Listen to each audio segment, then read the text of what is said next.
Once again, AEW is not focused on AEW.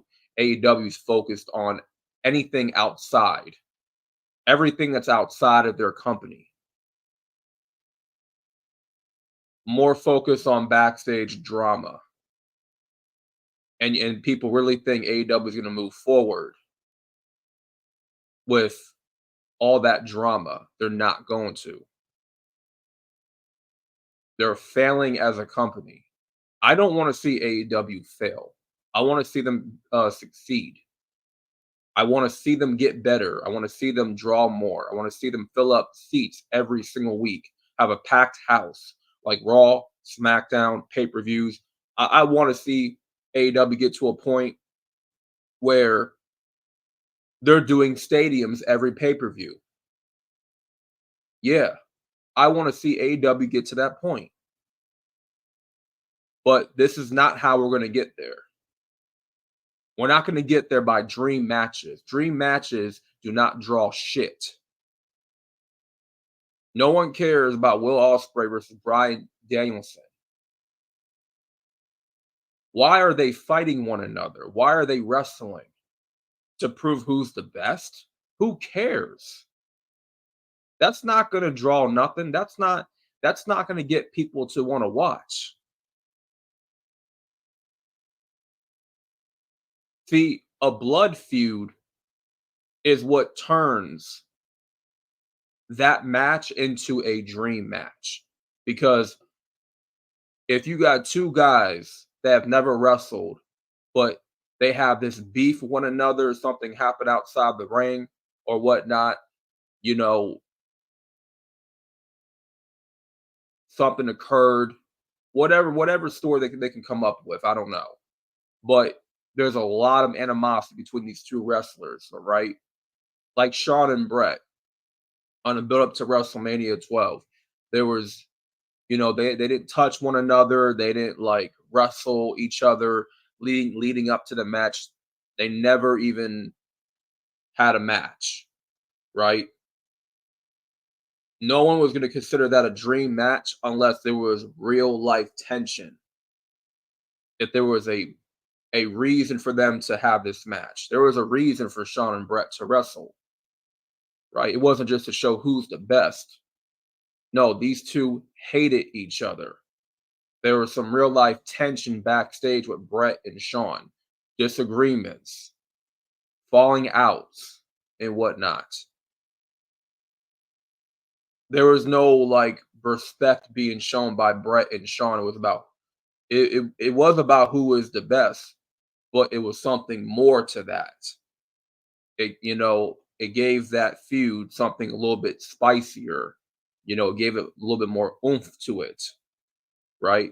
The tension, the hostility from one another. And that's what made the WrestleMania 12 build up so great with Shawn and Brett, because it's like they really hated each other, you know? A blood feud would also be Triple H and Stone Cold Steve Austin. No one was ever calling that a dream match in the Attitude Era. No one ever called Triple H and Stone Cold a dream match in the Attitude Era, because on TV they hated one another. They done things to each other that is bad. Like they did some effed up things to one another. There's this real life tension. There's this hostility once again. And you saw that on TV with Triple H and Stone Cold. They weren't trying to have like a great wrestling match. No, they were trying to beat the shit out of each other. That's what was happening. They wanted to beat the piss out of one another. You go back to Triple H, Shawn Michaels, their 2-year-long feud. They were at each other almost every week. Fighting in the parking lot, fighting backstage, fighting in Eric Bischoff's office. No one said, oh, this is a dream match. Oh, this is going to be one for the books. This is going to be a 6-star match. No one cared about rating the match. Everybody cared the fact that this was a bloodbath feud, that these guys hated each other. that they were not trying to put on the best match. Okay, these wrestlers have to pretty much reenact a fight on TV to make the people care, to make the people, convinced that, oh, we hate each other for real. We got beef. So it's not just the wrestling aspect, it's we're fighting too. We got to make this look legit.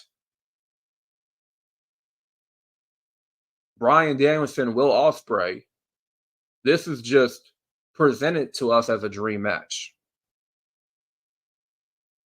It's not going to draw a dime. If Punk was still in AEW, we had this feud with Jack Perry and CM Punk on TV, a lot more people would be interested because now there's real life tension.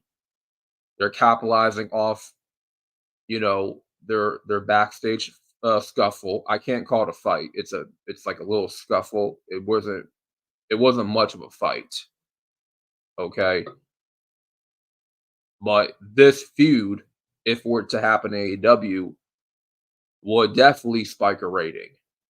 No one's gonna call it a dream match. No, they want to see each other beat the hell out of each other. That's the whole point. Dream matches have their place, but if you add something more to it, if you add um like the tension, you add a story that is convincing for the audience to buy into, then yes, it's gonna be more than just a dream match. It's gonna be, you know, it's gonna be something memorable in the long run. The biggest matches in history were not billed as dream matches. Okay. The whole idea of dream matches came from rival promotions, WCW, WWE, Undertaker versus Sting. Oh, I wonder how it would be if at the time if Roman Reigns fought Okada or something, or I wonder what would happen if we got Seth Rollins versus Will Ospreay or something. Like that's a dream match, right? But once again, they're not going to garner interest. It's just, oh, we're entertaining these two having a match. That's it. It should be pretty good on paper, right? Just because Daniel Bryan Will Ospreay, it seems good on paper. It looks great on paper. Will the match be? Will the match live up to the expectations?